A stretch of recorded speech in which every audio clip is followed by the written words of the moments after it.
This week on the Documentary Review Podcast, Jonathan and I discussed the 2015 documentary Best of Enemies. We have, oh man, he threw me off. I had a good little intro ready for it, and then yeah, he said something that threw me off my thing. Let me try again. This week on the Documentary Review Podcast, Jonathan and I have a battle of the minds that quickly devolves into name calling as we discuss the 2015 documentary Best of Enemies. Welcome to the podcast. I'm PT. And I'm Jonathan. Glad you can join us. Indeed. How's it going in Colorado, Mr. Jonathan? Awesome. Greatest place on earth. All right. Good deal. How's Tennessee treating you? Good. We got like snow. It's crazy. What? The state is shut down. It's wild. Cool. So have you? I was like making fun of it yesterday because they canceled school, and like I tweeted out a picture, and it was like showed that there's like literally the tiniest covering of like dusting of snow on the roads. It wasn't even enough that it stuck in like the grass or anything. But we did get like 3 inches today. Oh, okay. Well, there you go. Yeah, I was gonna say that's gotta be a lot of snow for you, right? Yeah, and like it's really bad when there's that much snow because there's like no infrastructure to deal with it. It's like one plow for the whole area. That kind of thing. That's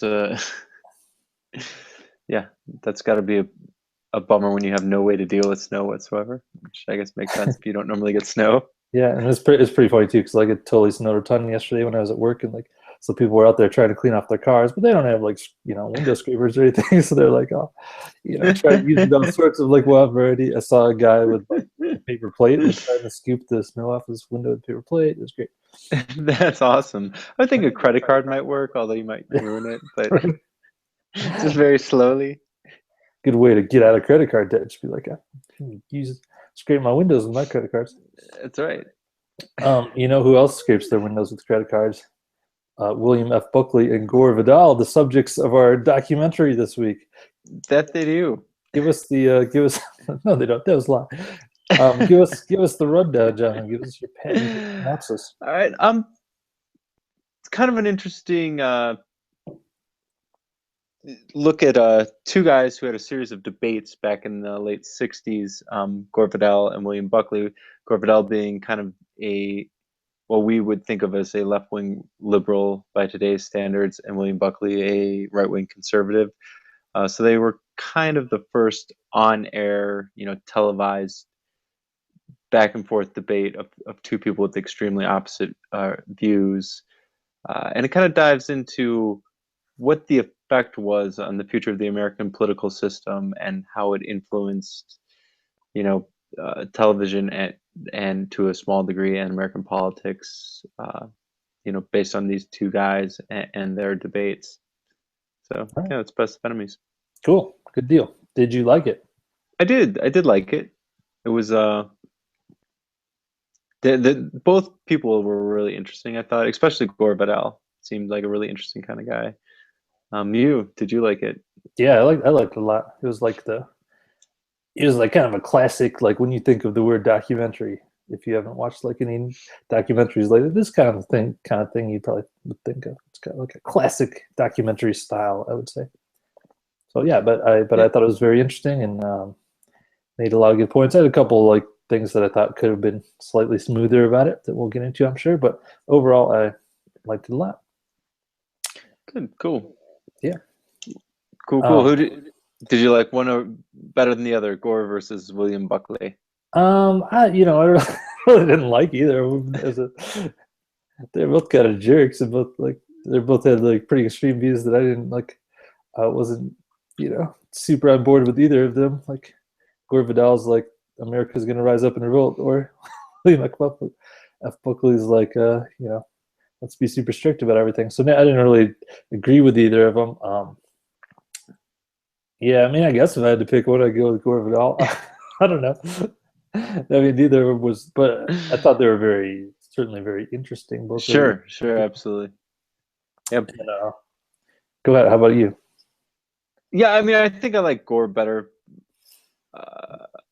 But I mean, yeah, they're both like, I don't think I like agreed with either of their philosophies in particularly. He Right. just seemed a little bit cooler than William. Kind of seemed like a dick, but they were both kind of dicks. So I mean, Right. like, For but sure.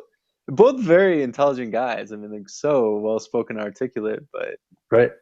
It's funny because I was watching the documentary not with my wife, but with your girlfriend, yeah, with one of my girlfriends. But no, I was watching it by myself, but my wife was like sitting in the room doing other stuff, not really watching. And like she gave one time, like I think it was, I don't remember if I think it was William F. Buckley was talking, and she was like, "Why is this guy talking so slow?"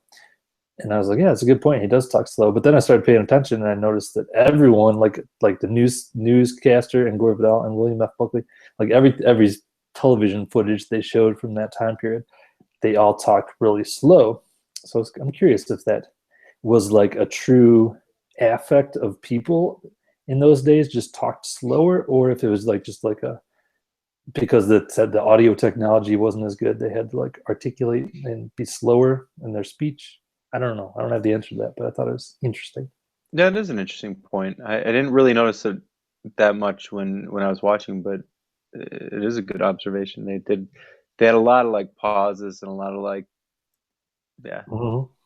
But I kind of took it as they weren't just talking and responding and acting and all that stuff, but they were really like concentrating on how they picked their words too. That there Right. was almost like a mini version of writing a book or whatever. You didn't just say something to say it. You said it in a way that was, you know, almost an artistic version of,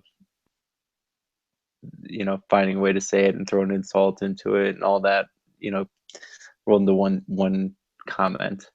Right. So stepping back from the debates for a second, first of all, like, so the whole like impetus of this thing is that the hot thing that all the networks have to carry, like, is gavel to gavel coverage of the Republican and Democratic conventions. That's like apparently the hot thing to show on TV. And ABC is like, oh my god, we can't afford this, and we're going to be crushed because we don't have nonstop coverage of the conventions. What's what, what's your take on that? What does that say about the political landscape yesterday and today, if anything? Well, I don't know if it says more about the political landscape or about just like the options of entertainment.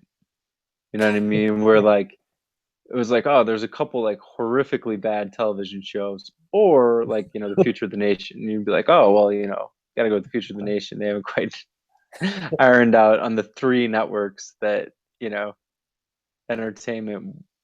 They hadn't quite figured it out yet. Um, or it could have been that people cared a lot more, and they probably did. I mean, I think every generation is more disillusioned by politics and politicians than the generation prior, at least for the last couple generations. I mean, like I think our parents, and maybe it was because it was displayed as such a important thing in television and in the media when our parents were young, versus a million news stations that carry politics every day that are nonsensical that we have now. Right. Yeah, I don't know. Yeah, I don't know. I don't know what it is. I'm not sure if I 100% buy just that there was crappy TV shows. That was the best thing to watch. Somebody like there were some good TV shows back then, and it was the best they'd seen. They were like probably like, oh man, these TV shows are pretty good. They're not like compared it to Breaking Bad or anything. Sure, but I mean, but there was only a couple TV shows. There's only three networks to begin with.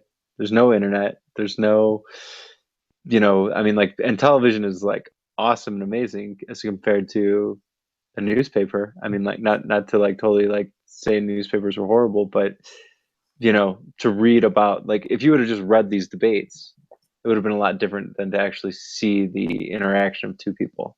Right. I mean, that's what television brings to the table, and it's so accessible and easy and essentially free at the time. If you had a television, it was just broadcast for free. So you know, it was the go-to, I would think. Right. Yeah, and I guess this probably is it was probably still a pretty new thing to like be able to watch those kind of conventions has only happened probably a few times before in the TV era. So it's probably an exciting thing. Oh my God, we can watch history go down right here, right now. It was also an exciting time in politics. People were literally getting shot. I mean, like the country was on edge. There was, there's starting to be really extremely different political viewpoints. They had already seen Kennedy, right? No, JFK hadn't been shot at the time in 68, right? He was shot in 69, right? He was shot in 66. Oh, 66 he was shot in? Oh, wow. Okay, so Kennedy had already been shot. Yeah, it tells how terrible I am in American history. No worries. Yeah, I mean, it was exciting. It's pretty. So like ABC's big plan is to have these two pretty extreme viewpoints talk on TV. And did you buy like the whole thing? Like, so the way the documentary sets it up is like prior to this, TV was like really strove to be like just like a neutral public forum, like TV news, and like where they're just plainly stating the facts. There's no slant whatsoever, and this is kind of the first time of having these talking heads that are trying to argue for their point of view, kind of thing. What did you think of that? Did you buy that argument? I don't know that was the first time, but I do buy that was the initial start of. I think there'd always been some bias, because obviously if you have a reporter, writing and then reporting a story, if his viewpoint was extreme to one or the other, he's going to lean that way into telling the story. But I think it was much more like a subtle thing like that back in the 50s and 60s than it was. Certainly like nothing like it is now, right? Where it's a totally subjective viewpoint for most news. I mean, right, totally. So go ahead. Yeah, I mean, like that was one thing I actually thought of a lot, where I was like watching the debate. I was like, oh, these guys ruined it for everybody. I mean, like, right. Like if that would have just flopped, I mean, Fox News wouldn't exist. I mean, like all kinds of shows wouldn't exist, because you just like now it's and that was my big thing, even with them, watching them, that made me kind of like sad or whatever, was they could have really had a debate there, like Gore Vidal and William Buckley. And I think the very first debate they did a little bit, they were really kind of on topic, and they were trying to debate points of view and things like that. After that, it seemed like every single one was just trying to make the other person look stupid. They didn't really care so much about the topics, about the subject matter, about actually debating something to get a point of view across. It's just kind of like ripping on the other person in a very, snide kind of way, and just it lost the element of actually caring about the topics. I mean, right. And that's what we have now. Sure. No, I think that's I think what along the same line, something that made me realize was just that it's really hard to have like a debate, that doesn't get off track, it doesn't devolve in any way, and doesn't then like loses track of the issues. That's like actually kind of a hard thing to do. And I'd be super interested in seeing like if there was what kind of made me think of it was this week when I was talking to my daughter, and she was like asking me what the difference between a Republican and a Democrat was, and I was trying like really hard to explain it in like in a way that like cast no judgment on either end. And I was so like I tried to like super briefly explain like the basic bedrock of what each one was, in my opinion. And then I was thinking, you want to hear my? Let's explain it to me like I'm a 12-year-old girl. Is that how old is? Not even close. 9 years old. But 9? I thought she was way older than Weston. No, she's like a year older. I think she's almost 10. But okay. All right. So my explanation was basically Republicans believe that there should be less government, and people should be free to do their businesses and do whatever they want to do, and try to grow their lives in their own way, and government should only take care of like some super essential kind of things like like defending our country with the military and things like that. And Democrats believe more that the role of government is a little bit bigger, and that the role of government is to help people in society that are struggling and make sure that the people aren't taking advantage of the system, and put different things in place to make things more fair. So that was my attempt to give an unbiased explanation. Yeah, that's a pretty unbiased explanation, and theoretically Right. correct. Right? Do they either party really follow that? Probably not. But no, probably not. But that's kind of my attempt at their baseline philosophies. But that all got me thinking. Like, it would be awesome to see a show that was. I don't think it's possible to do this, but like, let's say we basically did the same kind of thing that they did and had a TV show, but like make it two people who didn't like just hate each other. Like, make it two people that didn't have, again, this is why it would be impossible, but didn't have like any other agenda other than to like educate the American people, and weren't like under, the influence of any particular group. Like, have one who has a very theoretically liberal mindset, one that has a very theoretically conservative mindset, and have them just go like kind of talk about the actual issues in ways that you can never hear, the presidential candidates actually talk about them. Man, there's nothing more disappointing than the presidential debates. Man. It's horrible. Yeah, it's horrible. But no, I think it could totally be done. I think you're right that one, it would be awesome, and I think it can totally be done. I think I think there are people out there that can have a level-headed debate. Like, I worked with a guy that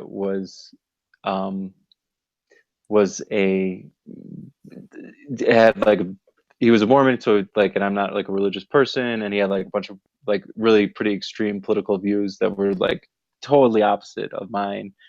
And we would talk like at night, like we were working a night shift together, and we would talk and actually like occasionally change each other's viewpoint on things. I mean, because we weren't just like, one, there was no audience, there was nobody.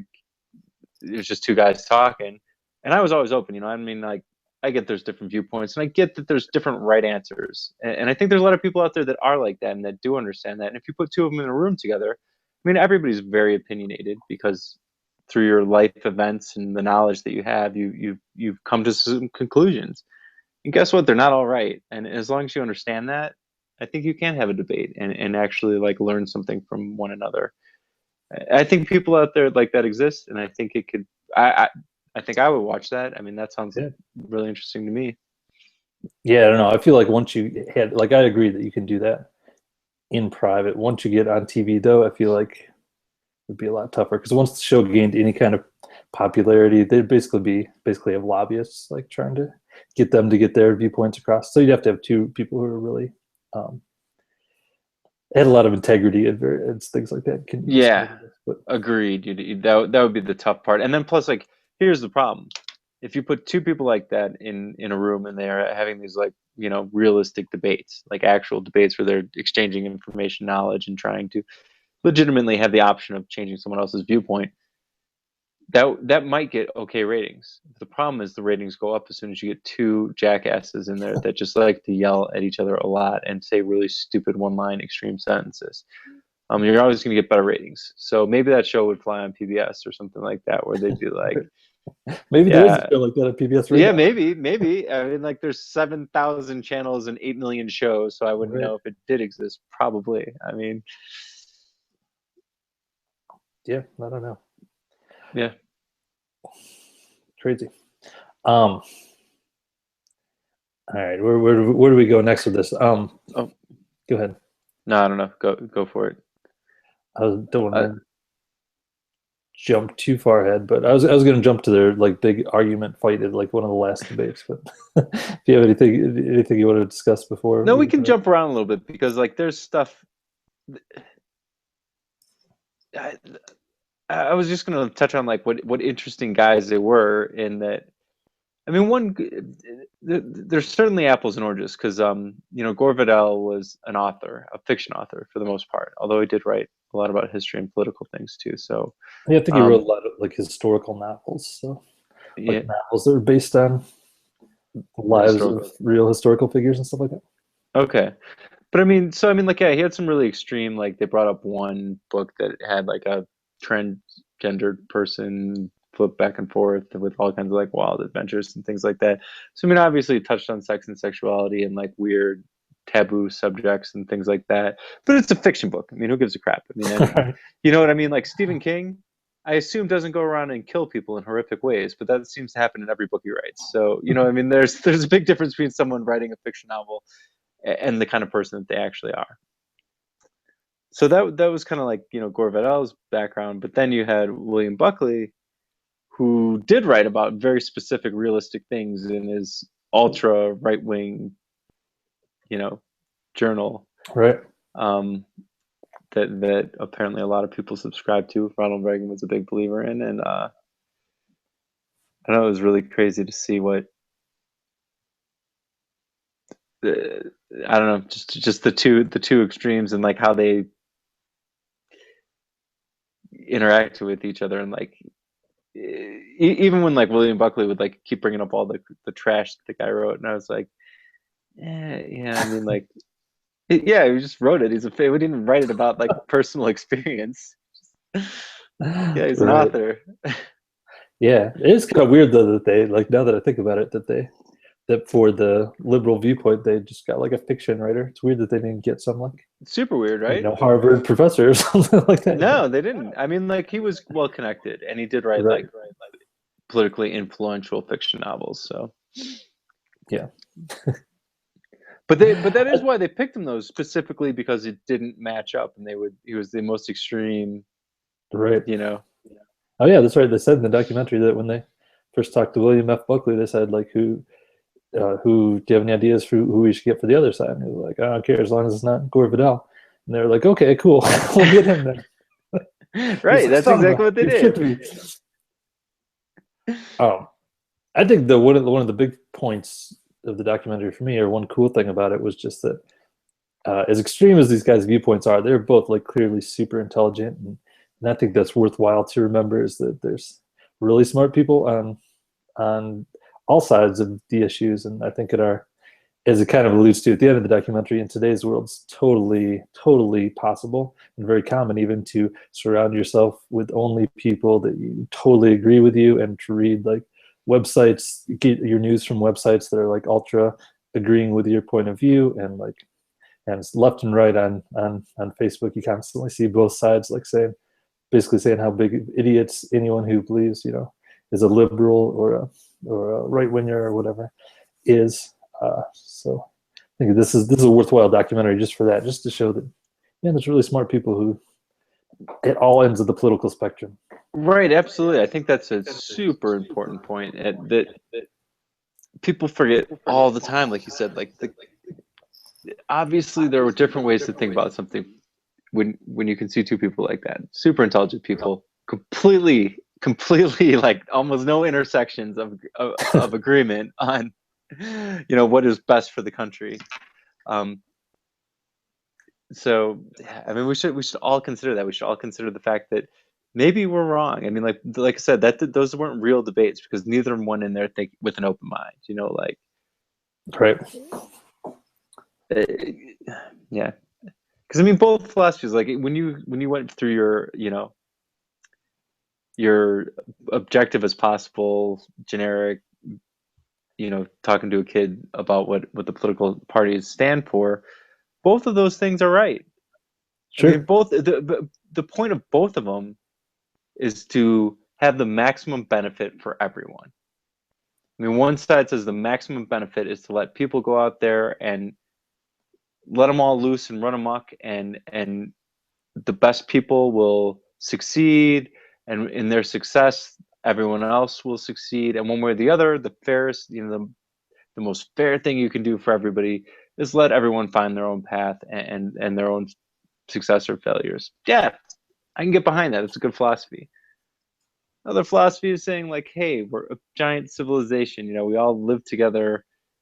Everything we do affects one another. By helping our fellow man, we're helping ourselves. You know, that will contribute to our society and its longevity as a whole, and we'll all succeed more because of that. Yeah, I can get behind that too. Those are both great philosophies.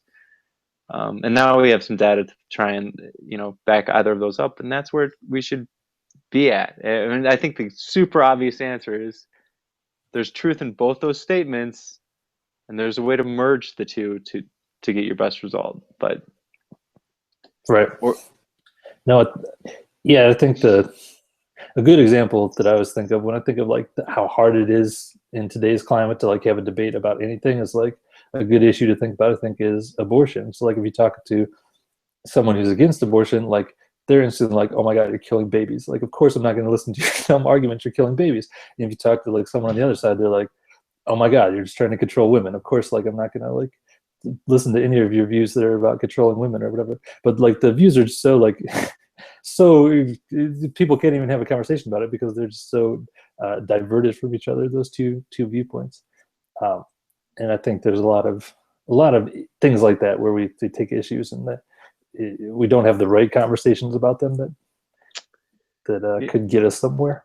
yeah, and isn't that the whole point of like finding political leaders? And I think at one point political leaders did do this, where like even if you were on the campaign trail and you knew, you know, I don't want to stick with something as controversial as abortion, whatever. We'll say, you know, gun control is your thing, and you know, like if you're like screw gun control, that's horrible. You're gonna get enough votes to win a political election. People would say that. I mean, politicians always Yeah. say what they need to say to win, and same with people on the other side. You know, the other people are getting elected, and they're like, yeah, we really, you know, let's do lots of gun control because they knew that we know in their districts that's going to get them elected.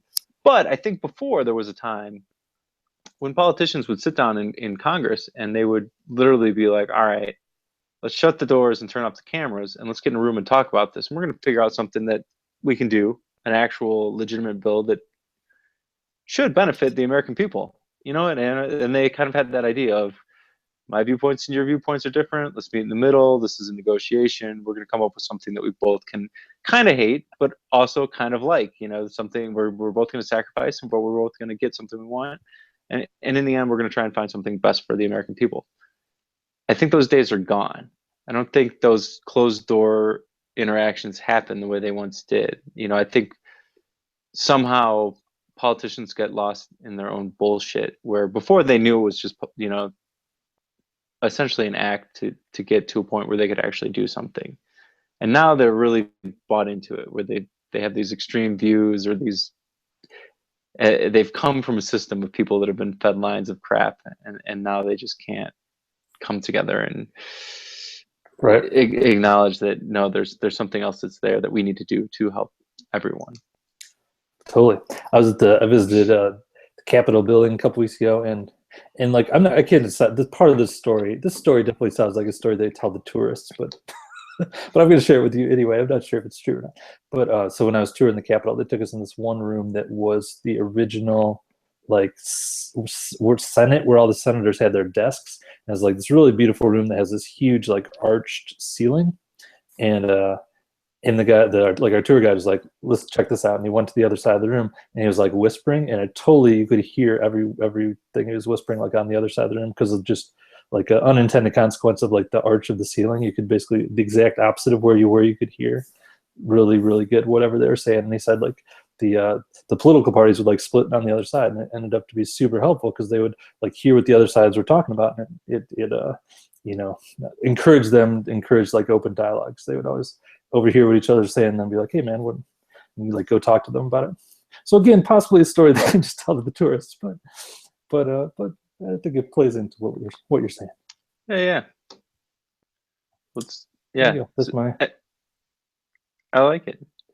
All right, let's jump back on somewhat track. I mean, I think anything political really relates to this documentary, but I'm ready if you are to jump into the 9th debate, I believe it was. Where yes. So, what do you think of that one? Where basically Gore Vidal gives a little, you know, he gives like an insult to William Buckley, where he calls him a neo-Nazi, right? Right. Or something like that. It wasn't neo-Nazi, was it? Yeah, it was like proto-Nazi or some term like that I was like, I'd never heard it like that before. It was some I think it was maybe proto-Nazi. But boy, did William F. Buckley take offense to that. Maybe because it was a lot closer to World War II. I don't know. But he did not like that one bit. God, he freaked out. He lost his crap.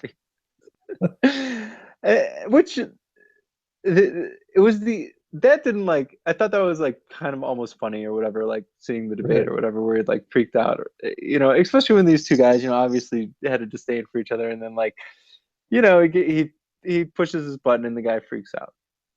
Okay, that's where it would have ended for me. Right. It never ended for either of them, really. No. It's like they never got over their fight. That was it, man. That was it. I mean, like William Buckley took that to his grave. I mean, 30 years later, he was still freaking out about it. He was so mad at himself for losing his, for not holding it together and not like saying something better, because he calls Gore Vidal a queer. He says that was the insult at the time, and maybe he did. I mean, like his sexual orientation was certainly questionable, but he freaks out, and I think that was the actual word that he used. Which again, like Gore Vidal never committed to like sexual orientation. I mean, like he never came out and publicly stated sexual orientation, so maybe he was heterosexual, maybe he wasn't. One way or the other, he had a really cool viewpoint. It only Right. took 40, 50 years. we actually all agree with him now. But anyway, yeah. So William Buckley just freaks out, calls him a name, basically yells at him, says he's going to punch him in his face and knock him out. Right. Yeah, I think maybe that was part of why he got so upset about it too, because he said, I'm gonna punch you in your goddamn face." So maybe that was part of it too, because he's like such a like family values kind of guy, and like Maybe, he dropped the GD. Maybe that's part of like why he was upset with himself, kind of thing. I don't know. I think he was more upset because he looks stupid. You know what I mean? Like Right. instead of like taking it in stride and then saying something articulate and like coming back at him, he threw down with a 5-year-old reaction. I'm gonna call you a name and punch you in the face. That is a 5-year-old gut reaction, and I think he was embarrassed more than anything else about that, because he says some stuff. I mean, like the goddamn that. Yeah, I mean, he's supposed to be all family values, but there's like an interview, or not even interviews, and like I don't know, a town hall meeting or something, and some girl's like, "What do you think about miniskirts?" And he's like, "They're all right if you're wearing them." You know what I mean? He said stuff that was like super like Right. Well, I don't know derogatory. for those days though. That might have just been Oh, like that's true. That was just the like norm the back then. classy response that everybody gives. Right. God, I forgot about that. I forgot to factor that in. That's just how we treated women back in the day. Right. All right. Okay. Scratch. No, but you do have a good point though, because he's like such a guy who I think that was like his claim to fame. He's like so cool headed and articulate, and like he would just like sit there with a smirk on his face no matter what you said, and then like say something that would like dismantle you kind of thing. And that was like the one time he lost his cool. Yeah. Again, it just seems like, okay, so I lost my cool. That was a dumb interview. I get being upset for like a week about it. Mm-hmm. I don't even know if there's anything I've ever done in my life where I've been like a month later. But I mean, there have definitely been things where I've like that night I've been like laid awake in bed, like, oh, why did I do that? Right. A week later, I don't know that I've ever been that way, and definitely a month later, I've never like dwelt on it, like, oh my gosh, I can't believe I said that. Right. This guy 30 years later was still pretty pissed off about the Yeah. way the interview went down. Indeed. And I mean, man, they definitely hated each other. Like Gore Vidal too. Like after William F. Buckley eventually died, he like made some statement that was like, well, hell, hell's got one more person. Or I don't remember what the statement was, but Yeah, something like along the lines of he's in hell with all his buddies or something like that. yeah, he's hanging out in hell with his buddies was the gist of it. All right. You think when the guy dies, you'd be like, well, I'm honored to have, had like an intellectual rival like that or whatever. But nope, definitely not. Nope. Yeah. So yeah, I don't know what else to say about that. That was kind of crazy. Yeah, I don't know. Yeah, there were two very interesting guys from different time periods. But again, like I would have liked them a lot more if they didn't just destroy if they didn't get such good ratings, it wouldn't have just like trashed whatever it is we have now. I mean, Right. like our theatrical versions of the news and our theatrical versions of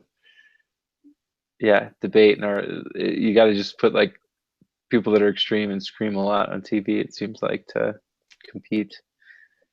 Right. Yeah, and that was one like criticism I had a little bit of the documentary, I guess, is that I felt like they did a really good job throughout the documentary of basically implying that, like without actually coming out and saying it. Like even though they didn't really say it, you definitely got the idea of what they're going for. That this was changed and got our news today. And I thought it was cool that they didn't leave those guys' time period. But then at the very end, they had a bunch of like clips from Fox News and stuff like that. I felt like they could have done without that because they had already strongly implied that. Yeah, It was a agreed. little over the top at the end. Yeah, but I think didn't they just that was just like on the credits, right? I mean, that Yeah, wasn't yeah. actually. It wasn't- I guess I was okay with it because just on the credits, they didn't like if they would have like done it the whole film or like kept cut Right. cut to their debate and then cut to like a similar debate between whatever Fox News and CNN or whoever, whatever. So I was okay with it, just because it was just like a throw out on the credits. Yeah, that's fair. Fair enough. Yeah. Cool. All right. Anything Yeah. else on this one? I don't know what else to say other than those guys were crazy. Yeah, I kind of like to read some of Gore Vidal's books. Never have, never even really knew about him. So yeah, he did. I mean, they kind of mentioned it in the documentary, but I think he's like, you have those really popular authors who stand the test of time, and those really popular authors who don't. he's one who didn't. yeah, it's a bummer. That's a bummer because he lived long enough to see that he wasn't. Right. I think that would be pretty. Because I mean, he was like a top tier, super famous, best-selling author. I'm sure he didn't. I'm sure he thought he would have a legacy. That long after he was dead, he would be talked about and his books would be read and debated. And that would really suck to have, to legitimately perceive yourself like that, and then to go out on the note that nope, I'm just a little blip on the radar. All right. Cool. All right. How many stars are you going to give this bad boy? I'm gonna give it 3.5. Okay. It was on the positive side. Wasn't amazing, but I liked it. Yeah, I'll give it 4 stars, I guess. I liked it quite a bit. Cool. So there you go. This was directed by the same guy who did, what was it called? 20 Feet from Stardom, which won the Academy Award last year. So that dude's on a roll. He is. Good job. Killing it. Well done. All right, next week. Hold on, I got to bring up my old Netflix here account. The theme is going to be what shapes us. We're going to be talking about documentaries that have someone who is like greatly influenced by something. That's basically our theme here. Man, my list is slow to come up. Okay, first up, we have got a little documentary I like to call Drawing Out the Sentence as Long as I Can while I scroll through my list to find this documentary that I'm still looking for. Hold on. This documentary is called The Wolf Pack. So this is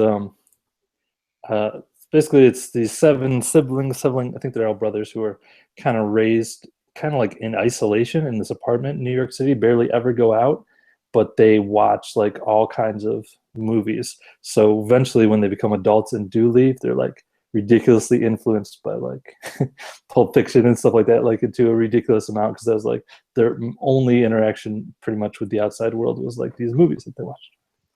So okay, there you go. That is The Wolf Pack.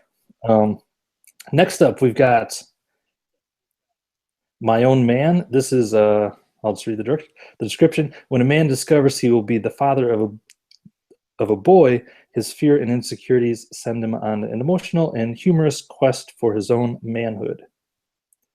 So there you go. Guy trying to become more manly so he can be a good dad, shaped by the birth of his son there.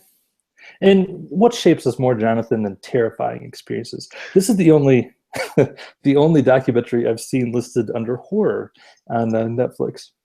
It's called The Nightmare. This documentary explores the horror of sleep paralysis, a temporary disorder where the sufferer, trapped between waking and sleeping, cannot move. So you like half wake up, but you're like paralyzed for some time and cannot move. Interesting. I saw that on Netflix, and I was actually confused as to whether or not it was a documentary or a fictional. Yeah, no, it is a documentary. Cool. Okay. So we got The Nightmare, we got the My Own Man, and we've got The Wolfpack. Well, the Wolfpack and The Nightmare intrigue me the most. So I'm going to pick between those two. Okay. I'm curious about the Wolfpack one, just because, like, how did anyone even find out these people existed? So like, yeah, I'm curious. It totally sounds like the theme for a sitcom, but apparently it's real. So Right. the premise for a sitcom. All right, I'm going with the Wolfpack. All right, The Wolfpack it is. We will watch The Wolfpack next week. Oh, for my recommendation this week, I saw the movie The Big Short. And it got me, this documentary, or what you were saying earlier, got me thinking about this, because where you're saying like it'd be cool if we could just like crunch the numbers and see what works and what doesn't. That's like basically what The Big Short is, is like, and Moneyball. They're basically the same movie, except one's about baseball and one's about real estate and the housing market. But they're basically both like where a couple nerds look at numbers and figure out something crazy is going to happen that goes way against what everyone else thinks and what common wisdom is, and no one believes them, and we get to watch knowing that they're right and stuff like that. But it was a really good movie, The Big Short. I highly recommend watching it. It was hilarious, and Steve Carell plays like the most un-Steve Carell person I've ever seen. He's like this super tough, like in your face asshole kind of guy, and it's very, very well made movie and super interesting, and yeah, I recommend it. All right, I'm in. Check out The Big Short. Big Short. All right, cool. That will do it for us this week. If you want to email us, please do so. Feedback at documentaryreviewpodcast.com. Maybe, go leave us a review on iTunes. That would be helpful. That gets us in front of more eyes. And That'd we like great. eyes. Or ears. I guess on iTunes would be ears. But that'll do us for us. Thank you so much for watching, listening. This is PT. Keep it real. This is Jonathan. We'll see you next week.